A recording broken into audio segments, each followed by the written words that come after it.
Hello friends. In this episode we going to see a permanent solution for NSE Edit Credentials error. Let's get into the video.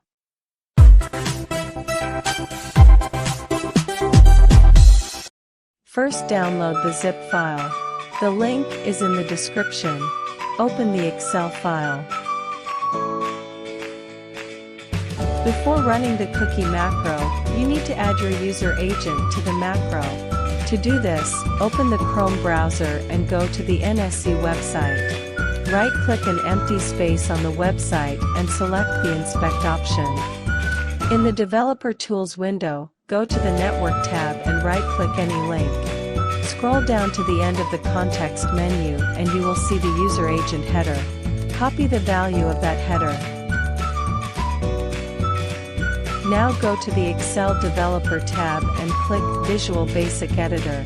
If you don't have the Developer tab, follow these steps to enable it. Step 1. Go to the File menu and click Options. Step 2. Go to the Customize Ribbon tab. Step 3.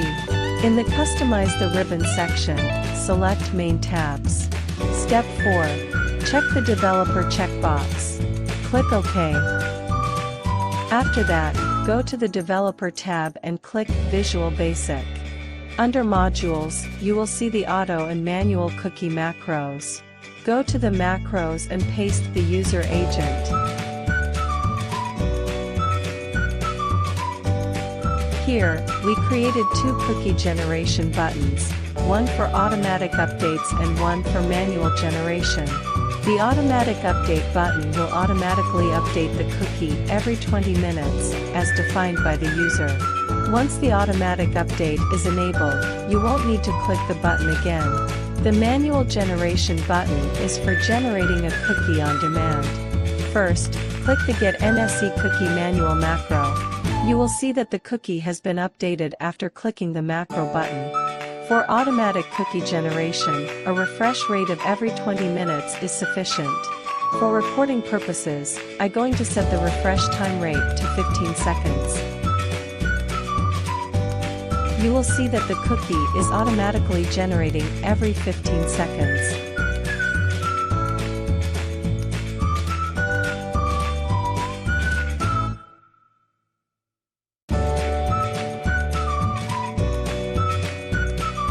The cookie generated in the respected cells is not in a usable format.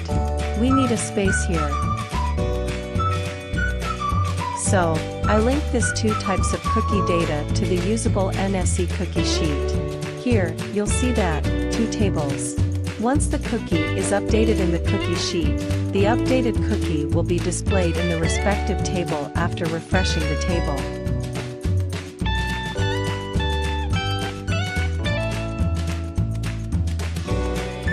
Here you will see that the space between the here will automatically done.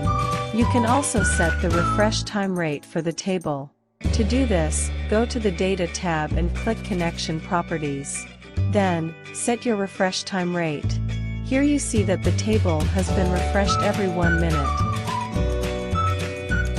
For the Auto Cookie Generation table, set the refresh rate as previously defined in the macro. If you want to customize the time of the macro, here are the options. The first 2 digits denote the hour. The second 2 digits denote the minute. The third 2 digits denote the seconds. And if you want to change the cookie output location, change the cell number here. Note, if you change the cookie output location, the corresponding cell location in the usable NSE cookie table must also be updated. Check the description box to download the Excel file for free. That's all friends. We've come to the end of this video. In the next episode, we use those cookies to get stock and indices data for our trading purpose. If you liked this video, kindly click the subscription button and the bell icon. Thanks for watching this video.